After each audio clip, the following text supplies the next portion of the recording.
पवित्र श्रीमद् भागवत गीता, पवित्र चारों वेद, पवित्र कुरान शरीफ, पवित्र बाइबल, पवित्र गुरु ग्रंथ साहिब, पवित्र कबीर साहिब की वाणी में छुपे हुए गूढ़ रहस्य अर्थात तत्व को जानने के लिए कृपया अवश्य सुनिए जगत गुरु तत्वदर्शी संत रामपाल जी महाराज के मंगल प्रवचन। ये देखिएगा, ऋग्वेद मंडल नंबर 9 सूक्त 82 यानी 82 का और मंत्र नंबर 1 में ये कितना, जो सर्व उत्पादक प्रभु यानी सबको उत्पन्न करने वाला परमात्मा, प्रकाश रूप यानी तेजोमय शरीर युक्त, सद्गुणों की वृष्टि करने वाला, पापों के हरण करने वाला है, वह राजा के समान राजा। देखो हम देखना यार, हम इसको 269 पृष्ठ पर पढ़ रहे हैं 269 पर, और 270 पर भी आपको दिखाएंगे वह है राजा के समान। ये 270 पृष्ठ है। राजा के समान दर्शनीय है, देखण जोगा है, राजा के तरह यानी पूरे ब्रह्मांडों का मालिक रूप में दर्शनीय यानी देखण जोगा साकार है। वह पृथ्वी आदि लोक लोकांतरों के चारों ओर शब्दमान हो रहा है। वह वर्णीय पुरुष को यानी अच्छी आत्मा को जो दृढ़ भक्त है उसको पवित्र करता हुआ प्राप्त होता है। और जिस प्रकार विद्युत यानी आकाशीय बिजली सने वाले स्थानों को आधार बनाकर प्राप्त होता है। अब विचार करें, अब इसमें स्पष्ट कर दिया इस पवित्र वेद ने कि परमात्मा साकार है, राजा के सदृश देखने योग्य है, और वो वहां से गति करके चलकर आता है, और अच्छी आत्मा जो दृढ़ भक्त होते हैं उनको मिलता है। यहां आकर के वो क्या करता है फिर उनको मिलकर, ये देखिए आगे स्पष्ट किया है। ऋग्वेद मंडल नंबर 9 सूक्त 82 का मंत्र 1 आपने पढ़ लिया, और वो उनको कैसे मिलता है। अब क्या पता है कि जिस प्रकार विद्युत स्नेह वाले स्थानों को आधार बनाकर प्राप्त होता, जैसे पुराने समय में हम छोटे छोटे थे तब कांसी धातु के बेले और थाली हुआ करती थी। वर्षा के दिनों में थाली और बेले यदि बाहर आंगन में रह जाते थे, घर से बाहर, हमारी दादी जी कहती थी हमारी माताओं को कि तुम इस थाली को, कांसी की धातु जो भी बाहर है, थाली बेले, इनको अंदर रख दो। कांसी के ऊपर धातु पर बिजली अमूमन गिरती है, आकाश की बिजली, उसका उसके साथ अट्रैक्शन होता है। तो यहाँ उस एक प्रमाण दिया है कि वो परमात्मा उन्हीं पुण्यात्माओं को मिलता है जो उसके, जिनसे उसका आकर्षण होता है, यानी अच्छी आत्माओं को ही वो मिलता है। बिजली जहां जिस आधार को बनाकर गिरती है वो भी परमात्मा उसी आधार बनाकर उस प्यारी आत्मा को मिलता है जो दृढ़ भक्त होता है, और परमात्मा के ज्ञान का डंडोरा पीट देता है। संसार की एक नहीं सुनता, सारा विश्व एक तरफ होता, वो संत एक तरफ होता है। ऐसे दृढ़ भक्तों को वो परमात्मा मिलता है। अब देखना, अब वो क्या करता है। ऋग्वेद मंडल नंबर 9 सूक्त 82 मंत्र 1 के बाद 1 पढ़ लिया, अब 2 पढ़ते हैं। ये 2 मंत्र है। हे परमात्मन, उपदेश करने की इच्छा से यानी ज्ञान देने की इच्छा से आप महापुरुषों को प्राप्त होते हो, मिलते हो, और आप अत्यंत गतिशील पदार्थ के समान यानी बहुत स्पीड से तीव्रगामी होकर हमारे आध्यात्मिक यज्ञ को प्राप्त होते हैं। आप कबीर देव हैं, यहां लिखना था आप कबीर देव हैं, बस दैट्स ऑल, बहुत बढ़िया काम हो जाता। लेकिन इनकी बुद्धि इतना काम करे नहीं थी अनुवादकर्ताओं की, फिर भी परमात्मा ने इन्हीं की कर कमलों से सच्चाई को आप जी के लिए उजागर करवा दिया। नहीं तो ये आर्य समाज के जो व्यक्ति हैं ये महर्षि दयानंद के सिद्धांत पर अटल हैं और ये मानते हैं कि परमात्मा निराकार है, कहीं एक स्थान पर एक देशीय नहीं है। और वेदों में स्पष्ट है, इन्हीं की कर कमलों से लिखा दिया, इनको याद भी ना होगा हमने क्या लिखा उसमें। ये सतगुरु की लीला है सारी परमात्मा कबीर जी की। यदि ये दास अनुवाद करता तो आम आदमी आपको भ्रमित कर देता कि अपने अपने हिसाब से सभी अनुवाद करते हैं, अपने हिसाब से कर रखा होगा अपने आपके गुरुजी ने। अब दास ने तो इन्हीं के अनुवाद दिखा दिया आपको। अब ये कोई न्यू नहीं कह सकता कि रामपाल ने गलत कर दिया तो इन्होंने कर रखा, गलत है या ठीक है। लेकिन ये सच्चाई है। परमात्मा के 100 प्रमाण देंगे कि वो परमात्मा सतलोक में है, मनुष्य दृश्य शरीर से है और वहां से चलकर आता, उसका नाम कबीर है। जिन महापुरुषों को परमात्मा मिले उनके एफिडेविट दिखाएगा दास आपको कि उन्होंने अपनी अमृतवाणी में लिख कर गए हैं कि कबीर इज गॉड धारणक रूप रहा करतार, अनंत कोट ब्रह्मांड का एक रति निभार, सतगुरु पुरुष कबीर हैं ये कुल के सिरजनहार। अब देखिएगा हम पढ़ रहे हैं यहाँ पर ऋग्वेद मंडल नंबर 9 सूक्त 82 का मंत्र 2। इसमें हमने पढ़ दिया कि हे परमात्मा, उपदेश करने की इच्छा से यानी ज्ञान देने की इच्छा से आप महापुरुषों को प्राप्त होते हो और आप अत्यंत गतिशील पदार्थ के समान यानी बिजली जैसी गति से हमारे आध्यात्मिक यज्ञ को प्राप्त होते हैं। आप कबीर देव हैं, आप कबीर परमात्मा हैं, यह लिखना था कबीर देव है, शुद्ध स्वरूप है, हमारे पापों को दूर करके हे अमर परमात्मा, सो माने हे शीतल अमर परमात्मा आप हमको सुख दें। अपने आत्मा और थोड़ा सा क्लियर करते हैं। आज का जो प्रसंग चल रहा है कि वो परमात्मा 3 प्रकार से हमारे कल्याण के लिए 3 प्रकार के शरीर की स्थिति में हमारा धारण पोषण करता है। एक रूप में वो सचखंड यानी सतलोक में, अलखलोक में, अगम लोक में और अकय लोक में स्वयं यही कबीर देव परमात्मा अपने अन्य रूप बनाकर वहां विराजमान है। और सतलोक से हम लेंगे सारी क्रियाएं। सतलोक के अंदर ये परमात्मा एक बहुत तेजो में शरीर में एक बहुत बड़े गुम्बज के अंदर, बहुत बड़ा गुम्बज है, सफेद गुम्बज है और बहुत बड़ा सुंदर सिंहासन है, सफेद ही सिंहासन है, ऊपर मुकुट है मालिक के सिर पर। और वहां वो परमात्मा उस ओरिजिनल शरीर जो उनका तेजो में है उसमें विराजमान है। और जब वो परमात्मा यहाँ आते हैं अपना अन्य रूप बनाते हैं, एक सिद्धि बहुचोले धार है, एक सिद्धि बहुरूप बना सकती है। जैसे यहाँ बहुत सी संत भी ऐसी लीलाएं कर देते थे, परमात्मा के लिए तो फिर बात है कुछ को नहीं। तो दूसरे रूप में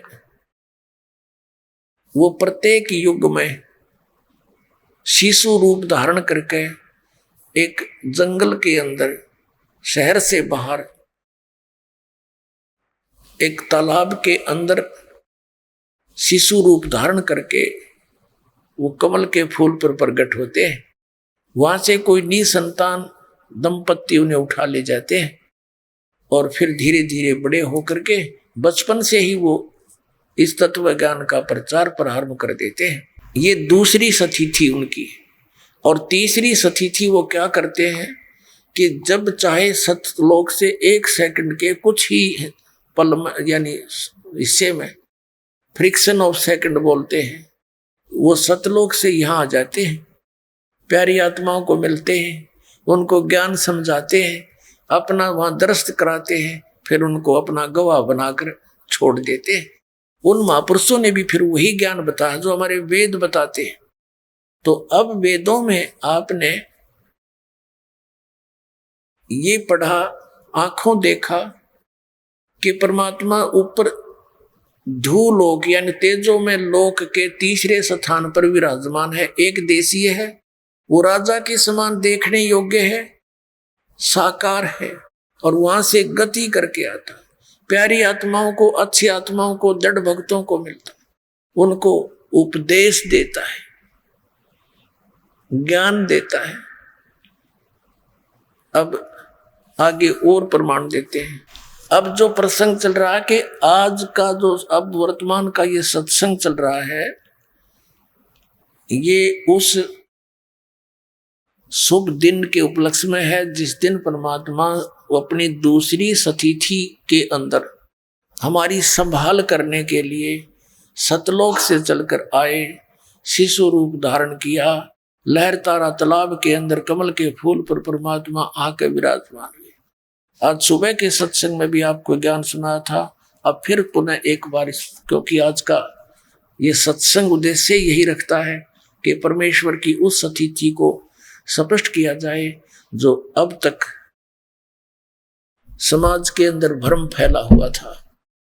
कोई कुछ कहा करता, कोई कुछ कहा करता कि वो ऐसे जन्मे थे, कोई ऐसा कहता था, कोई कुछ कहता था, लेकिन सच्चाई से बहुत दूर थी। वो लोक वेद था, दंत कथाएं थी। पुण्यात्मा विक्रमी संवत 1455 ज्येष्ठ सुदी पूर्णमासी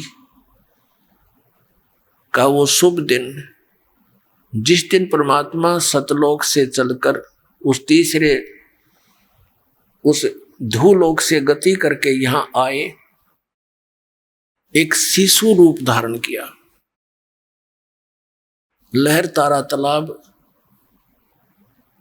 काशी शहर के अंदर, यानी काशी शहर से लगभग 4 किलोमीटर की दूरी पर लहर तारा तालाब उस समय, अब तो वो शहर के अंदर ही हो गया है वो स्थान, अब तो वो शहर के आसपास ही पहुंचे, चारों तरफ से घिर गया है आबादी से।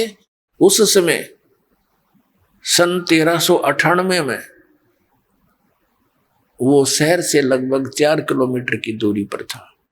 और वो तालाब कैसे बना हुआ था कि गंगा दरिया का जल वर्षा के दिनों में जो फुल स्विम पर उन दिनों दरियाएं चलती हैं, तो लहरों के द्वारा वो पानी घाटों पर से उछलकर, जहां गौ घाट होते थे, उन पर से उछलकर एक बहुत बड़े सरोवर का, तालाब का रूप धारण किए हुए था। तो उसमें विकसित कमल के फूल के ऊपर परमात्मा सतलोक से चलकर आए। ऊपर से एक तेज का गोला सा आया। उसके प्रत्यक्ष दृष्टा कौन थे? एक अष्टानंद नाम के ऋषि थे, जो आदरणीय स्वामी रामानंद जी के शिष्य थे। और अष्टानंद जी ने क्या देखा?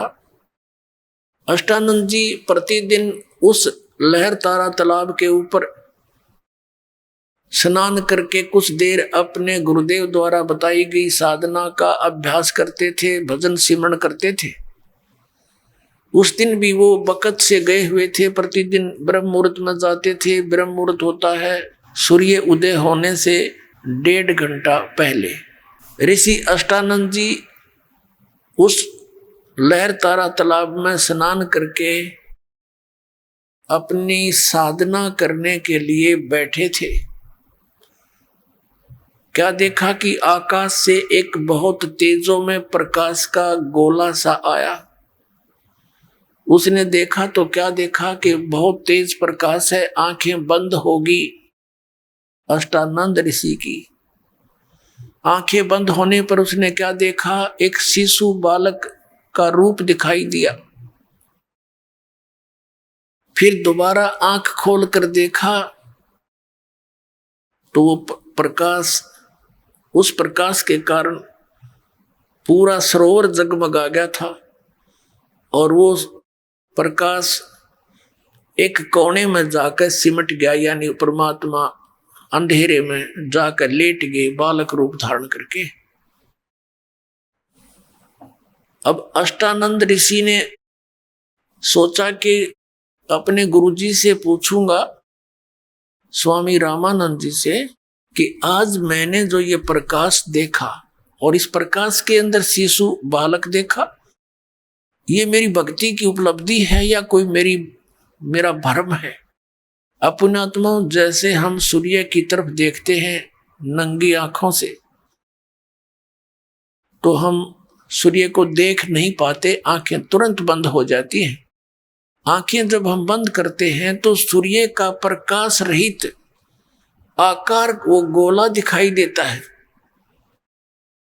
ऐसे ही जब अष्टानंद जी की आंखें बंद हुई, परमात्मा के उस तेज को सहन नहीं कर सका, तो आंखें जब बंद हुई तो उस प्रकाश रहित जो आकार देखा वो शिशु बालक का रूप था। अब अष्टानंद जी ने जाकर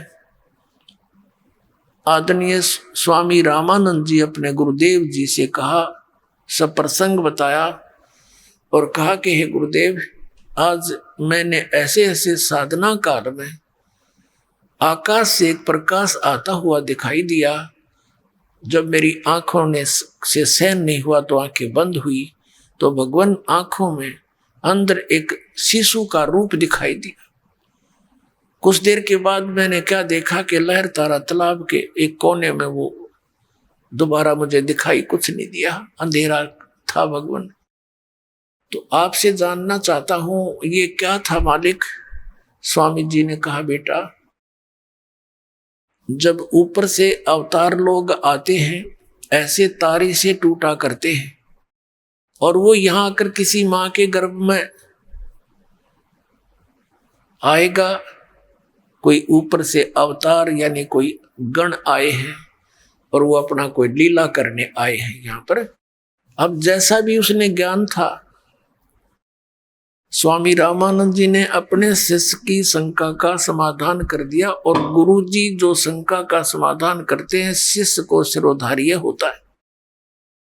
वो तो बात वहां फिनिश होगी, समाप्त हुई। उधर से आपको बताते हैं कि ये डीरू नीमा कौन थे जो जुलाहे थे। सतयुग के अंदर परमात्मा सत्सुकृत नाम से आए थे, त्रेता में मुनिंदर नाम से आए थे, द्वापर में करुणा में नाम से आए थे। इसी प्रकार लीला करते हैं जो उनके गुणों में लिखी हुई है।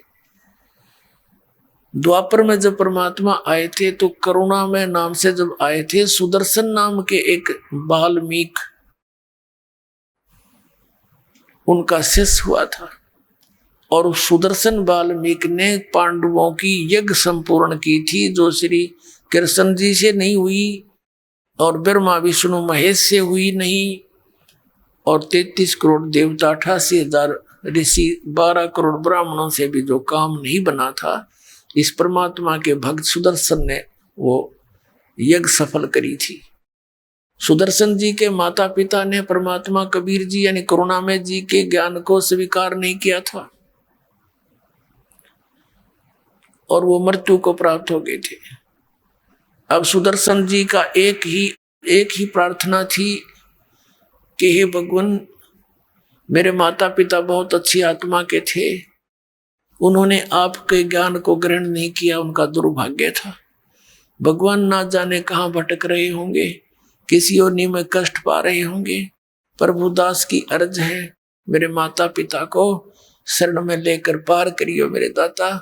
किसी आप तो सब कुछ कर सकते हो, किसी भी युग में दया करियो। तब परमात्मा ने देखा था कि इस मुश्किल से एक भगत को तैयार किया, ये भी माता पिता के झंझट में फंस गया। तब परमात्मा ने कहा था, बेटा तू निश्चिंत हो जा और तेरे माता पिता को पार करूंगा, मैं कुछ भी कारण बनाऊं। तो इस कारण से परमात्मा ने जब प्रॉमिस कर लिया कि मैं तेरे माता पिता को पार कर दूंगा, चिंता ना कर, तो वो आसानी से सतलोक चला गया, नहीं तो वो माता पिता के प्रेम में यही फिर भटक जाता। इसलिए मालिक ने वो उससे वायदा किया, वचन किया। उस वचन अनुसार परमात्मा उन प्यारी आत्माओं को, सुदर्शन जी के माता पिता वाली आत्माओं को मिले। ये नीरू और नीमा वही आत्मा थी। अब सत्संग का विषय अन्य रहेगा, इस करके यहाँ थोड़ा सा एक भूमिका बनानी पड़ रही है, तो और ज्यादा डिटेल फिर कभी बताएंगे। अब क्या हुआ कि ये सुदर्शन जी के माता पिता पहले तो ये वाल्मीकि थे, फिर दूसरे जन्म में ब्राह्मण हुए, तीसरे जन्म में फिर ब्राह्मण हुए, और उसके बाद का जो फिर चौथा जन्म, यानी चाहे उनका तीसरा जन्म समझो, तो उस समय भी ब्राह्मण वर्ण में थे। गौरी शंकर नीरू का नाम था, सरस्वती नीमा का नाम था। ब्राह्मण थे, शिव जी की भक्ति करते थे, अटूट श्रद्धा थी भगवान शिव के अंदर, सुप्रीम पावर मानकर भक्ति किया करते थे, कथा करते थे शिव पुराण की, निस्वार्थ भाव से किया करते थे, किसी से कोई दान दक्षिणा किसी बहाने वश नहीं लेते थे। श्राद्ध का निकाल लूंगा, तुम्हारे माता पिता स्वर्ग में दुखी हैं, इतना दान कर दो, मैं पाठ करूंगा, इस तरह नहीं करते थे। केवल परमार्थवश सत्संग रूप में कथा सुनाया करते थे। और जो भी पैसा आ जाता था दक्षिणा का, वो अपने रोजी रोटी निर्वाह के लिए रख लेते थे और शेष का भंडारा कर देते थे। इतने पाक आत्मा, नेक आत्मा थे, जिससे उनका बहुत अच्छा प्रभाव था हिंदू समाज में, और काशी के अधिकतर लोग उनको बहुत पसंद करते थे। अन्य जो स्वार्थी ब्राह्मण थे, जो केवल अपने पैसे के लिए ही दुनिया को गुमराह कर रहे थे, उनको ईर्ष्या होगी कि अधिक लोग उनके पास जाने लग गए, और वो बहुत ईर्ष्या करते थे, उनकी निंदा करते फिरते थे कि ये क्या जाने वेद पुराणों की कथा को, ये इसको पता ही नहीं कर्मकांड का। तो इस बात से परिचित थे मुसलमान। मुसलमानों का दाव लग गया कि हिंदू धर्म के अधिकतर जो गुरु हैं, ब्राह्मण हैं, वो इस गौरी शंकर के विरोधी हैं, और ये सबसे ज्यादा हिंदू धर्म का प्रचार कर रहा है। तो सब ने मिलकर उन मुल्ला और काजियों ने उस गौरी शंकर को अपना जूठा जल उसके घर में छिड़क दिया, झोपड़ी में उनके मुंह में डाल दिया, और बहुत से लोग एकत्रित हो गए, जनता जन, और डंडोरा पिट गया। सब ने कह दिया कि ये गौरी शंकर मुसलमान बन गया। अब वो जो ब्राह्मण दूसरे थे, नकली स्वार्थी, वो तो पहले तैयार बैठे थे, उन्हें सब जगह मुनादी करवा दी, डंडोरा पीट दिया कि वो गौरी शंकर मुसलमान बन गया है, उसका गंगा में स्नान करना बंद कर दिया है, सारा कर दिया, फेर दी चिट्ठी, और कोई भी उसके पास नहीं जाना हिंदू। अब उस गौरी शंकर और सरस्वती को मुसलमानों ने नामांतरण कर दिया। गौरी शंकर का नाम रख दिया नूर अली, और सरस्वती का नाम रख दिया नियामत। फिर इनको शॉर्टकट में कहने लगे नीरू और नीमा। अब इनके समक्ष निर्वाह की समस्या आ गई। पहले तो पूजा से जो आता था धन, उससे निर्वाह चल रहा था। अब इनके पास पैसा नहीं था। उन्होंने सोचा कोई सिंपल सा ऐसा काम करें जिसमें पैसा ना लगे। तो कपड़ा बुनने का जो वो स्ट्रक्चर तैयार किया जाता था, उसमें 5-4 डंडे से गाड़ने होते थे, बस 5-7 जगह, और उसमें बैठ के वो ऐसे तार पूर के और कपड़ा बुनते थे। जुल्हाई का कार्य करने लगे। कहने का भाव ये है कि वो जुल्हाई का कार्य करने से जुल्हा कहलाए, और उनकी आयु लगभग 50 और 55 के आसपास हो चुकी थी। 60 वर्ष के आसपास हो गए थे, उनका कोई संतान नहीं थी। अपने आत्मा, जिसको कोई वस्तु की अभाव हो, वस्तु का अभाव हो, तो वो समय पास कर लेता है, अपना व्यतीत कर लेता है, कोई दिक्कत नहीं, संतोष कर लेता है, सब्र कर लेता है। लेकिन ये जनता जन कुछ एक व्यक्ति स्वभाववश जाते हैं, और वो टोका टाकी करे बिना रहा नहीं करते। तो जैसे कोई माई शाम को उनको मिली, किसको, नीमा को, और कहा, जिक्र चल गया, हे भगवान, परमात्मा ने आपको एक बात बच्चा तो देना ही था, आपका टाइम पास हो जाता, बुढ़ापे में आपकी कौन उंगली पकड़ेगा, बहुत समय खराब आएगा बुढ़ापे का। तो ऐसे वो तो इंजेक्शन लाकर चली गई या चर्चा करके।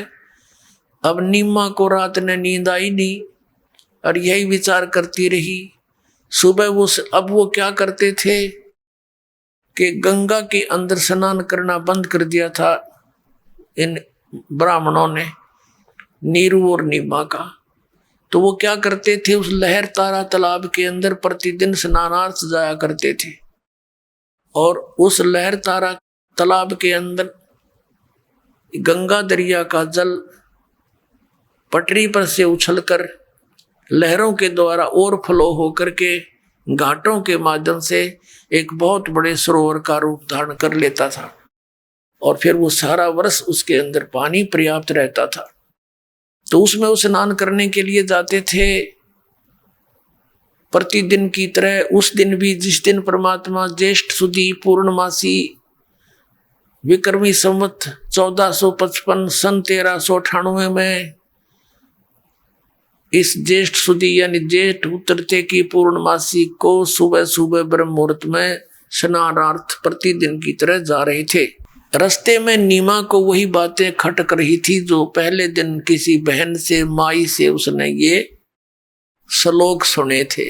तो उसके मन में वो बात रह रह के उभर के आ रही थी, रो रही थी। हे भगवान, अपने भगवान शिव जी से प्रार्थना कर रही थी, हे भगवान शिव जी, अपनी दासी को भी एक पुत्र दे देते।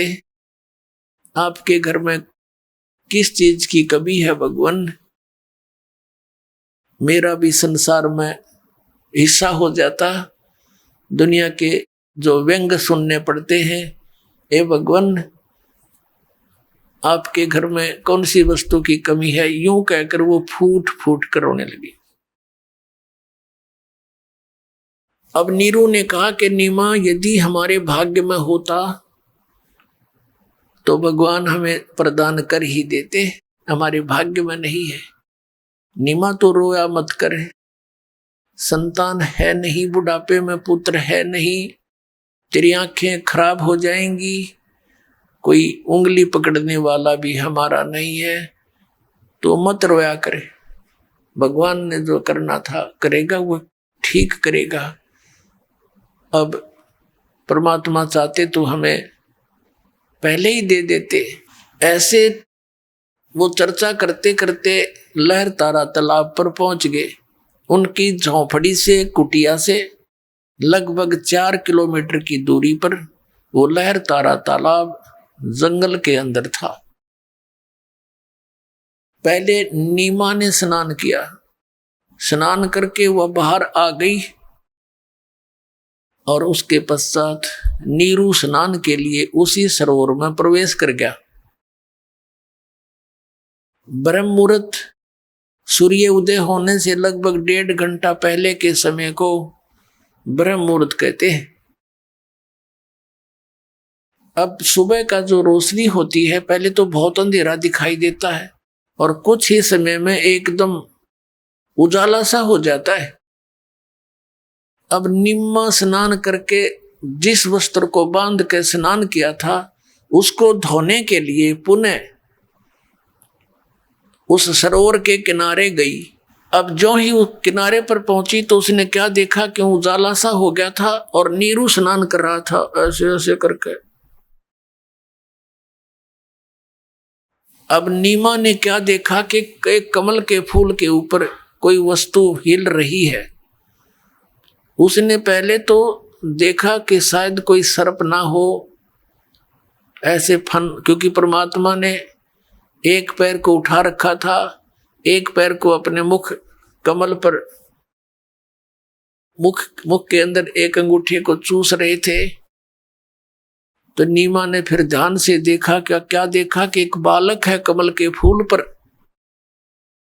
अब उसने अपने पति को कहा कि देखना जी, कमल के फूल पर बच्चा है, बालक है, देखियो ये डूबेगा डूबेगा, जल्दी उठाओ इसको। अब नीरू स्नान कर रहा है ऐसे ऐसे और वो कहता है नीमा तू तो मेंटल होली, इन बालक के मोह में अब तुझे जल के अंदर भी बच्चे दिखाई देने लगे, तो पागल हो चुकी है।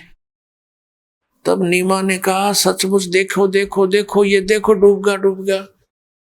अब नीरू ने क्या देखा कि आज उसकी आवाज में एक नारी कसक थी, और जो ही जिधर वो संकेत कर रही थी उधर देखा सचमुच एक कमल के फूल पर बालक है।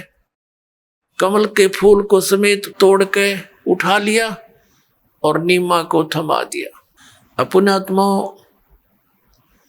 ये हमारे पिता हैं, ये हमारे मालिक हैं, हमारे लिए कितने कष्ट उठा रहे हैं कबीर भगवान, लेकिन हम इतने बालक और इतने अज्ञानी बना दिए इस काल भगवान ने। हम अपने परम पिता को सामने देखकर भी पहचान नहीं पा रहे हैं। तो पुण्यात्माओं, अब पहचानेंगे हम भगवान को, देखेंगे ये सारे प्रमाणों को, हम अब भगवान अपने पिता को पहचान सकेंगे, क्योंकि हम शिक्षित हो गए। अब पुण्यात्माओं, जिस परमात्मा के लिए हम भटक रहे हैं उसके नाम लेते रोम रोम खड़े हो जाते हैं। और वो परमात्मा जिस पुण्यात्मा की गोदी में बालक के समान हो, तो उसको कैसा अनुभव हुआ होगा, कैसा सुख हुआ होगा, इसका वर्णन जीव से नहीं किया जा सकता। अब नीमा को वो बच्चा मिला, परमात्मा सीने से लगा रही है, सौ शुक्र अपने भगवान शिव के मना रही है, बालक को के प्यार करती है, मुख चूम चूम के सीने से लगा रही है, और सौ शुक्र मना रही है अपने शंकर भगवान का। अपने आत्माओं, इन भगवाना के 9 नंबर बने गए। अब शिव जी का इसमें कोई रोल नहीं, स्वयं परमात्मा आए हुए, और वो 9 सोच रही मेरे शंकर भगवान ने बालक दे दिया। ये पहले शंकर भगवान 60 साल तो तेरे साथ न था, जब ना दिया तेरे तय कुछ भी, तो इतनी बुद्धि मेरा काम करती को ना। जगत का पेखना पेख्या, धनी का नाम न लेखा। जगत का पेखना पेख्या, धनी का नाम न लेखा। कि हम एक दूसरे को नो कहें वो उसने नो कर दिया, उसने नो कर दिया, करने वाला जो मालिक है उसका कितना जिक्र भी नहीं। अब उधर से नीरू तो स्नान करने फिर लग गया, और नीमा परमात्मा का उस बालक रूप में आनंद विभोर होगी, बहुत शुक्र, इतनी खुशी कोई ठिकाना नहीं। अब नीरू स्नान करके बाहर आ गया। अब उसने के विचार लाया कि पहले तो हम हिंदू से मुसलमान बना दिए, हिंदुओं से हमारा लिंक नहीं, मुसलमानों में अभी जगह इतनी बनी नहीं कि हमारा कोई साथी हो जाए, और हम इस बालक को घर लेकर जाएंगे तो लोग, जनता के लोग पूछेंगे तुम कहां से लाए हो। हम बताएंगे कि ये कमल के फूल पर मिला, तो कोई नहीं माने। कमल के फूल पर बालक कैसे रुक सकता है। और क्या करेंगे, हमसे फिर मार मार कर पूछेंगे, उलिया बिगाड़ेंगे, बच्चा छीन लेंगे और हमें देश निकाला दे दिया जाएगा। सब विचार लगा करके अपनी पत्नी से कहा, नीमा से, कि नीमा इस बच्चे को यही रखते, इसी में हमारी खैर है। सब बातों से परिचित बताया कराया कि हमारे साथ ऐसा ऐसा हो सकता है। अब नीमा ने कहा कि देखो जी, इस बालक के साथ मैं देश निकाला ले लूंगी, मैं सब दुख सहन कर लूंगी, पर इस बालक ने ना जाने मेरे ऊपर के जादू कर दिया। अब इसके बिना मैं जी नहीं सकती, मैं तो इसको घर लेकर चलूंगी। अब नीरू ने कहा कि नीमा, तूने मेरी शराफत का नाजायज फायदा उठाया है। मैं तेरे से तेरी प्रत्येक बात का मैं समर्थन करता रहा आज तक, क्योंकि हमारा कोई संतान नहीं थी, और जो भी तू कहती थी मैं सब स्वीकार करता था, इसलिए कि कहीं इसकी आत्मा दुखी ना हो जाए। पहले बहुत दुखी है बच्चे के अभाव में। और जिस कारण से तू इतनी हट्ठी होगी है कि आज मेरी एक भी बात नहीं मान रही है, और रख दे इस बालक को, नहीं तो मैं तेरे थप्पड़ मारूं। ऐसा कह के ऐसा हाथ किया ही था। परमात्मा बोले, पहली बार अपनी पत्नी की तरफ हाथ किया था उस पुण्यात्मा ने।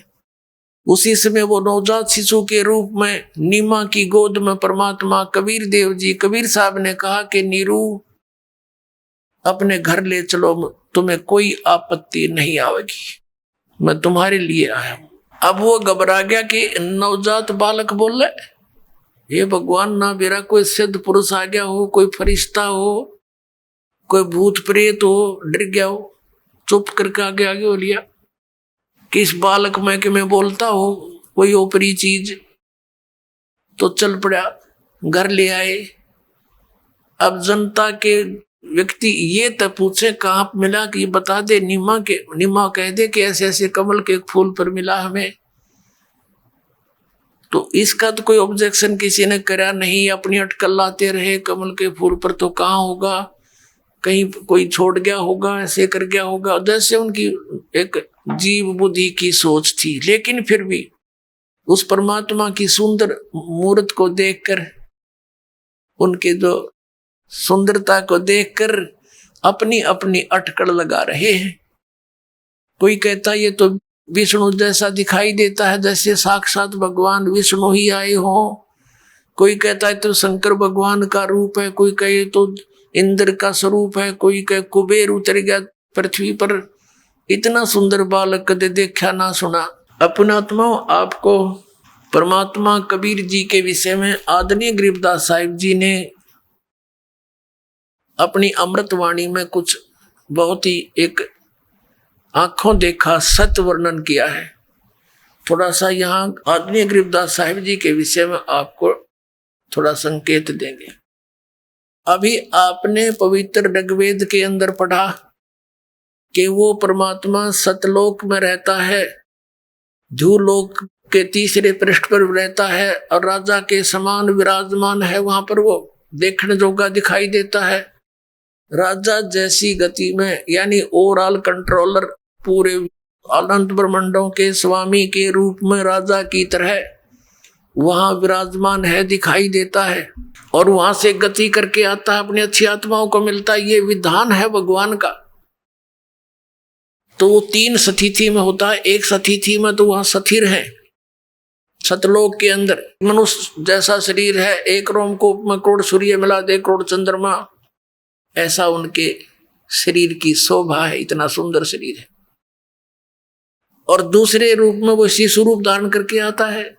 और तीसरी स्थिति में एक साधु संत का रूप बनाकर जब चाहे किसी पुण्यात्मा को जाकर मिलते हैं, उनको ज्ञान सुनाते हैं, अपने सचखंड सतलोक को दिखाकर वापस छोड़ देते हैं, ताकि आने वाले समय में ये हमारे गवाह बन जावे, एफिडेविट दे कि कबीर इज गॉड। ऐसे ही सन 1518 में परमात्मा कबीर देव जी सह शरीर चले गए थे सचखंड में, सतलोक में, हजारों व्यक्तियों के सामने। और फिर सन 1727 में लगभग 210 वर्ष के बाद, लगभग 200 वर्ष के बाद वो परमात्मा सचखंड से चलकर आए, और गांव छुडानी, जिला झज्जर,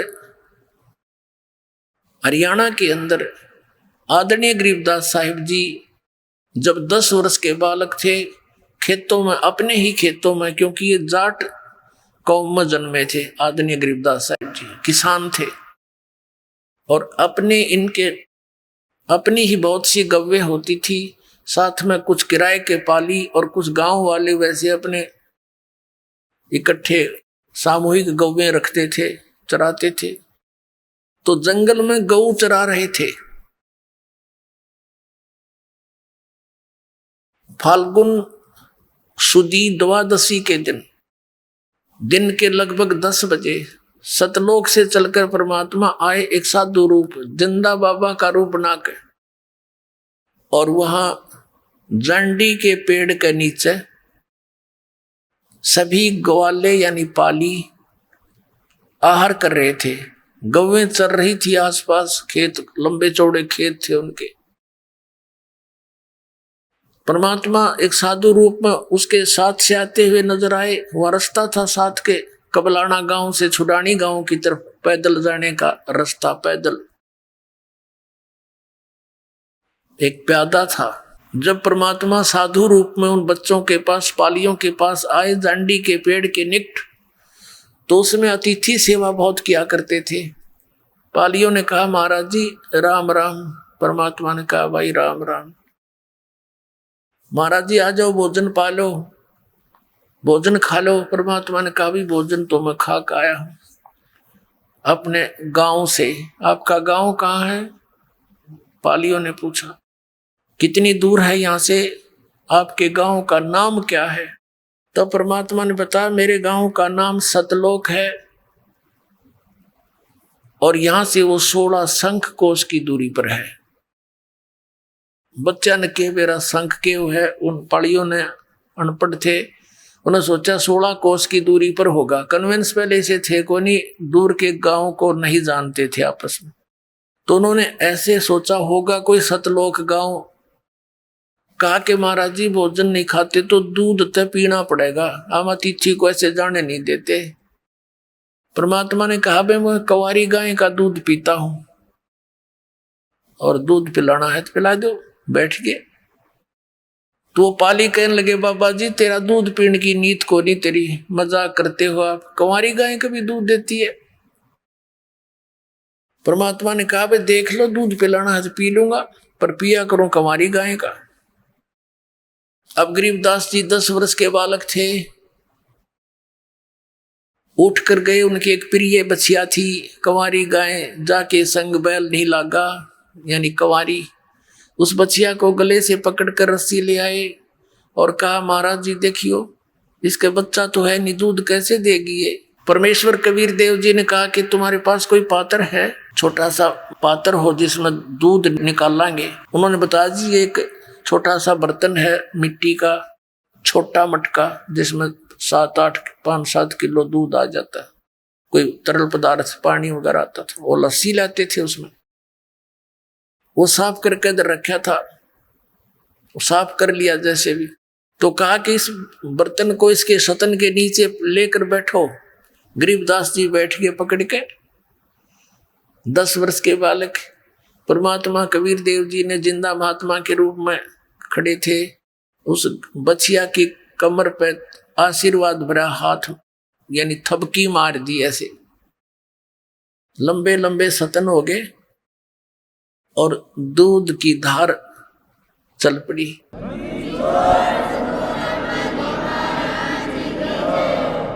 जब वो पात्र भर गया, वह बंद हो गई। गरीबदास जी ने कहा हे महाराज आपने तो कमाल कर दिया, लो दूध पी लो। अब परमात्मा ने आधा दूध पी लिया, आधा छोड़ दिया और कहा ले भाई बच्चों ले लो ये प्रसाद, तुम भी बांट लो। वो बड़े बड़े जो पाली थे वो कहने लगे हम ना पीवा जादू जंत्र का, पाप का दूध कुंवारी गाय का काट दिया, निकाल दिया, और तू ना जाने के जादूगर, और तेने जूठा कर दिया, पता नहीं तू किस जात का है, हम ना पीवा तेरा जूठा दूध। वो तो उठ कर चले गए, घबरा भी गए कि ये तो जादूगर सा दिखा है। वो तो दूर चले गए और रह गए अकेली प्यारी आत्मा उनकी, गरीबदास साहिब जी। तब उनके परमात्मा और उस प्यारी आत्मा की काफी गोष्ठी हुई। आइए अब हम उन श्रद्धालुओं के अनुभव जानते हैं जो जगत गुरु तत्वदर्शी संत रामपाल जी महाराज जी से दीक्षा प्राप्त कर चुके हैं तथा उनके द्वारा बताए गए भक्ति मार्ग पर चल रहे हैं। नमस्कार जी। सर साहिब जी। क्या नाम है जी आपका? ममता साहू। ममता जी आप कहाँ से हैं? छत्तीसगढ़, जिला दुर्गा, गांव चीचा से। संत रामपाल जी महाराज से नाम दीक्षा आपने कब ली? 2016 को 7/2/2016। संत रामपाल जी महाराज से नाम दीक्षा लेने से पहले आप क्या भक्ति साधनाएं करती थी? सदगुरु रामपाल जी महाराज के शरण में आने से पहले मैं सभी देवी देवताओं की भक्ति साधना करती थी, परंपरागत तो करती ही करती थी। 7 साल तक से हर गुरुवार तक से मैं साईं बाबा का उपासना की हूँ। 3 साल तक से शिव भगवान का हर 16 सोमवार उपासना की हूँ। पक्ष में एकादशी आती है उसे भी की हूँ। इतनी भक्ति साधना करती थी। जैसे कि आपने बताया कि आप बहुत ज़्यादा कठिन साधक रहे हैं, आपने बहुत ज़्यादा भक्तियाँ करती थी। तो फिर संत रामपाल जी महाराज जी से नाम दीक्षा आपने ली, उनकी शरण में आप गई, उसका क्या कारण बना? कबीर साहब का वाणी है, दुख में सुमरन सब करे, सुख में करे न कोई, जो सुख में सुमरन करे तो दुख काहे को होए। मैं इतनी दुखी थी, इसीलिए मैं सभी देवी देवताओं की शरण में गई। मैं मेला हाट में जाती थी तो वहाँ से पुस्तक ले आती थी, उनके अनुसार मैं अच्छी लगती थी, उसके अनुसार मैं भक्ति साधना करने लग जाती थी। मुझे परेशानी ये थी, भूत प्रेत का बाधा। जैसे मैं सोती थी तो मुझे मेरे गला को दबाती थी। मैं चिल्लाना चाहती थी तो चिल्ला ही नहीं पाती थी, और मैं उठना चाहती थी तो उठ ही नहीं पाती थी। मेरे शरीर चल ही नहीं पाती थे। ऐसा 2007 से 2016 तक से ऐसा मेरे ज़िंदगी में हुआ। मेरे दोनों पैरों में इतना दर्द था जैसे कि 2 किलो मिट्टी को घोल दिया जाए, घोलने के बाद उसमें लेपन किया जाए और सूखने के बाद कितना दर्द पड़पड़ाहट टाइप से होता है, वैसे दर्द मुझे होने लगा।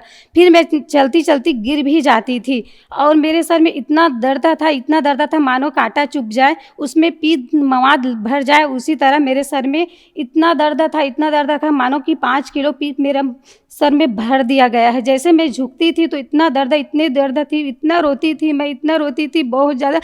जब मैं खाना खाती थी, खाना को मैं चबा ही नहीं पाती थी, इतना दर्द। मैं 2007 से लेकर 2016 तक ये कष्ट भोगी। मुझे इतना परेशानी थी, मेरी कमर में इतने दर्द थी कि मैं 5 सोनोग्राफर कराई हैं। उसमें बताए हैं डॉक्टर लोग कि आपके बच्चेदानी में सूजन है। उसके अनुसार मैं दवाई चलाई, डॉक्टर के पास इलाज पूरा 5 साल तक से करवाई, पर किसी से राहत नहीं मिली। और भूत प्रेत का बाधा था तो मैं अपने पतिदेव को कहती थी कि मुझे तांत्रिक के पास ले जाओ, तो उन्होंने ले जाते थे तो उसकी माँ मना करती थी। तो मेरे घर में अगर तुम्हें रहना है तो कोई ओझा तांत्रिक के पास आपको नहीं जाना है, न ही तुम्हारे पीहर वाले मेरे घर आएंगे, न ही तुम अपने पीहर जाओगी, तब मेरे घर में रहो। तो वो लोग न इलाज करा रहे थे, न मेरे मैके नहीं भेज रहे थे। इसलिए एक पागल को मैं देखकर मेरे मन में प्रेरणा हुई कि मैं भी एक दिन पागल हो जाऊंगी। न तो ये लोग इलाज करा रहे हैं, न मुझे इलाज करवाने दे रहे हैं। इसलिए मुझे मजबूरन होकर मैं उसे डिवोर्स दे दिया और मैं अपने पीहर में आ गई। तो मैं अपना इलाज के लिए ओझा तांत्रिक 44 मैं लिख कर रखी हूँ, 44 ओझा तांत्रिक के पास मैं गई। मैं ईसा मसीह में जुड़ी थी, क्योंकि इसीलिए मैं जुड़ी कि मैं इतना दुखी थी इसीलिए। तो एक भैया ने कहा, दीदी वहाँ सबका भूत प्रेत भाग जाते हैं, तुम भी चलो। ऐसा कर मैं अपने भूत भगाने के लिए ही ईसा मसीह में जुड़ी थी।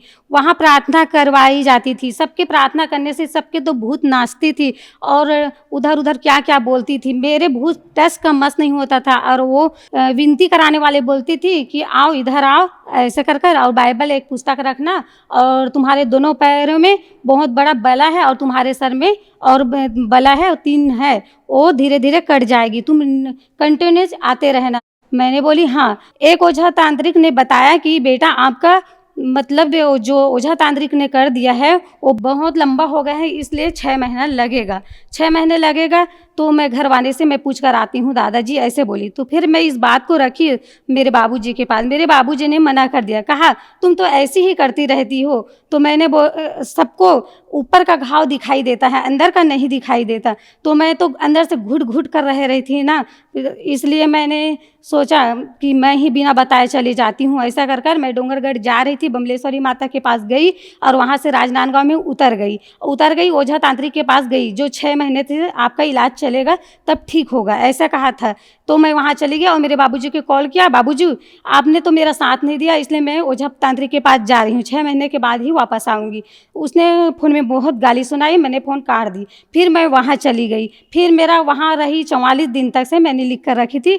वहाँ मेरे कंटिन्यूस ओझा तांत्रिक सुबह शाम फूक झाड़ करते रहे, वहाँ ऐसा कुछ नहीं हुआ। 44 दिन हुआ तो मैंने बोला, दादाजी अब मैं घर वापस जा रही हूँ, यहाँ तो कुछ भी आराम नहीं हो रहा। उसी तरह मैं घर जाने वाली ही थी, उसकी दादा जो तांत्रिक था उसका पत्नी मतलब बीमार थी, तो मैं 44 दिन तक से रही उसके घर, तो मैं उसका मुफ्त में उसके घर के खाना खाई हूँ ना, इसलिए मेरे प्रेरणा जगी। मुझे मुफ्त में इसने खाना खिलाया, जगह दिया, तो मेरा भी फर्ज बनता है इस दादी का मैं देखभाल करूँ, ठीक हो जाएगी तो मैं अपने घर चली जाऊँगी। ऐसे प्रेरणा बनी तो मैं रुक गई तो उसे मुँह का लकवा मार दिए थे दादी जी को, फिर वो बीमार पड़ गई, 14 दिन तक से खाट में रही, फिर उसकी मृत्यु हो गई। फिर उसी दौरान उसकी मैं सेवा की थी। उस सेवा से खुश होकर दादाजी ने अपना बेटी समझकर मुझे 7 साल तक से अपने घर में रखे, और जितने अपने जानकारी में हैं ओझा तांत्रिक के पास मुझे लेकर गए इलाज के लिए, पर कहीं राहत नहीं मिला, कहीं राहत नहीं मिला।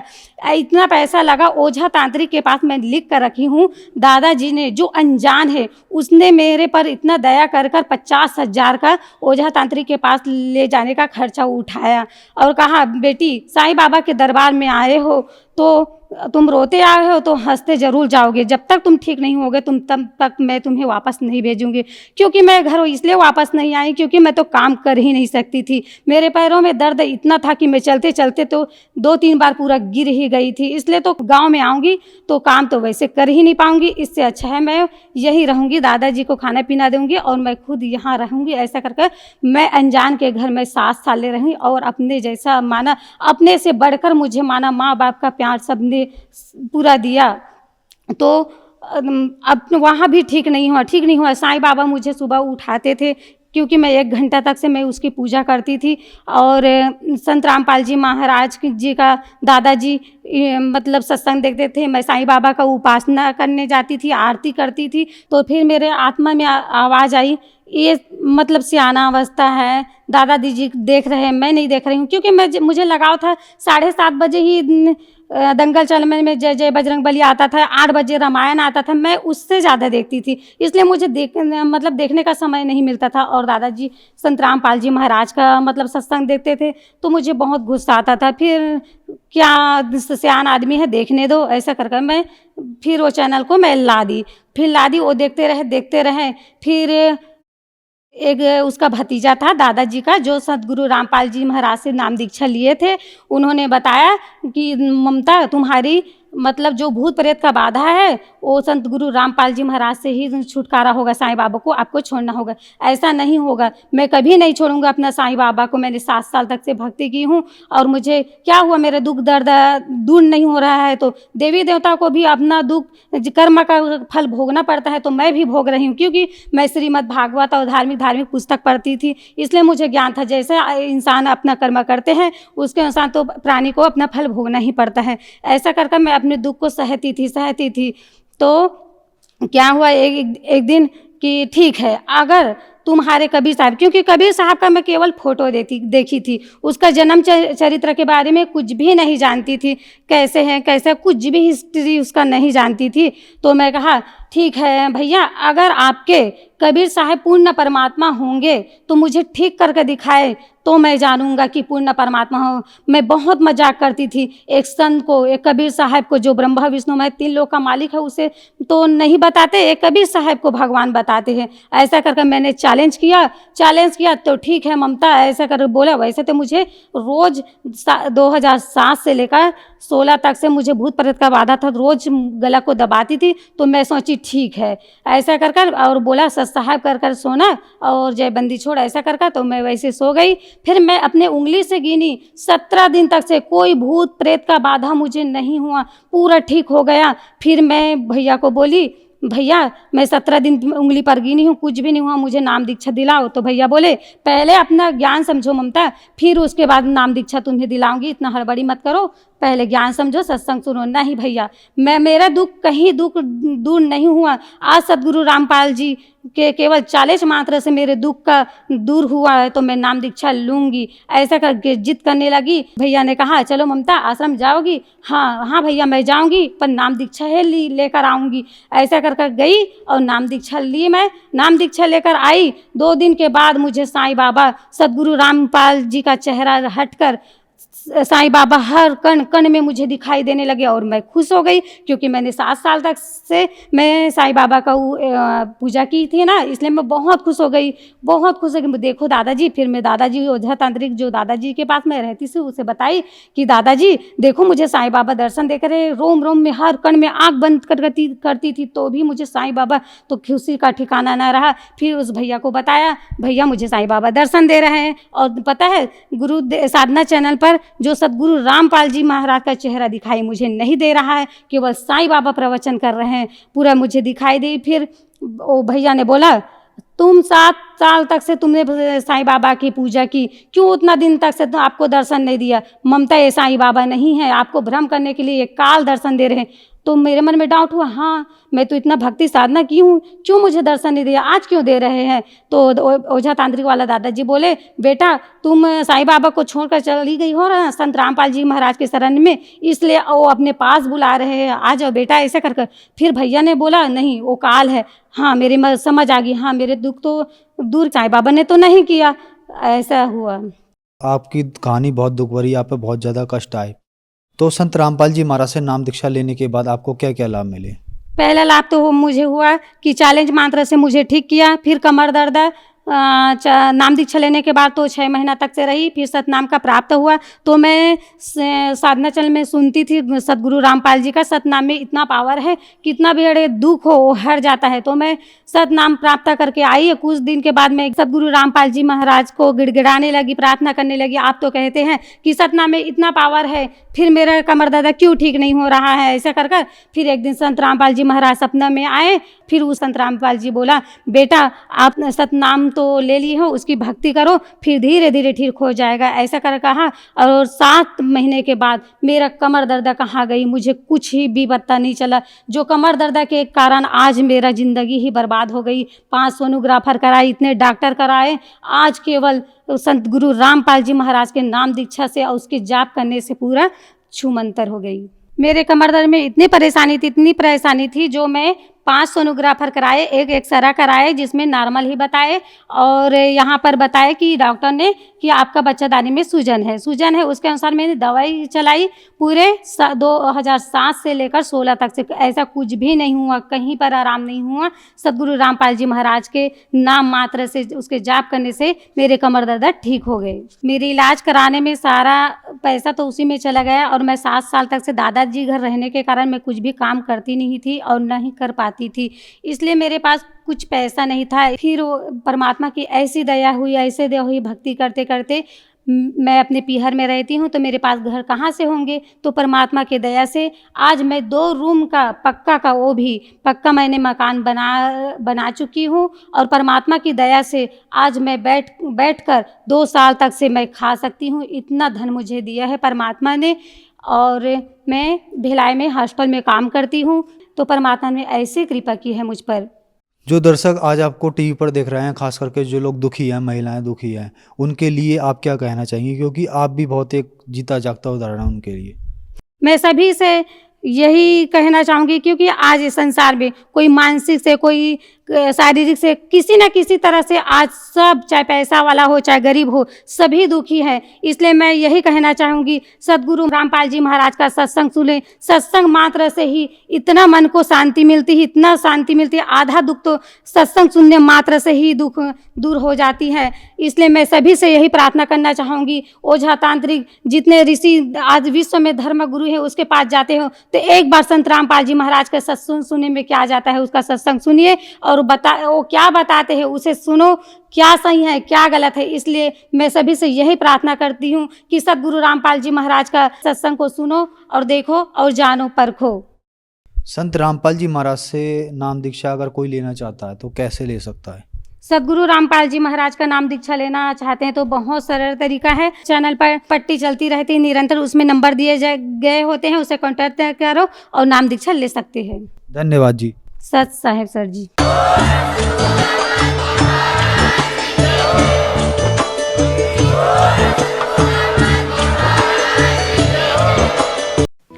आप सुन रहे थे जगत गुरु तत्वदर्शी संत रामपाल जी महाराज के मंगल प्रवचन।